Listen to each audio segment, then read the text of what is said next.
সুনীল গঙ্গোপাধ্যায়ের কবিতা বন্ধু বান্ধবী। আমার কিছু বন্ধু আছে, ভালো মন্দ পাঁচমিশালি, নানা রকম খামখেয়ালি, রোগা মোটা অসীম বলি। আমার কিছু বন্ধু আছে, তাদের মনে ছন্দ আছে, ভালোবাসার গন্ধ আছে, রোজ নামচার ধন্দ আছে। আমার কিছু বন্ধু আছে, তাদের সুখ দুঃখের স্বপ্ন আছে, স্বপ্নে অলিক প্রলাপ আছে, বাক্যে হাসির আলাপ আছে।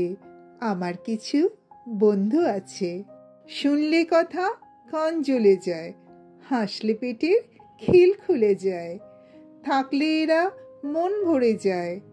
আমার কিছু বন্ধু আছে। বন্ধুত্ব এমন এক বন্ধন যা কখনো স্বার্থ বা চাহিদার জন্য নয়, বরং নিঃস্বার্থ অনুভূতির জন্য টিকে থাকে। আমার ভিডিওটি ভালো লাগলে লাইক কমেন্ট শেয়ার করতে ভুলবেন না। যদি চ্যানেলটি নতুন দেখেন প্লিজ সাবস্ক্রাইব করে দিয়ে পাশে থাকবেন। ধন্যবাদ।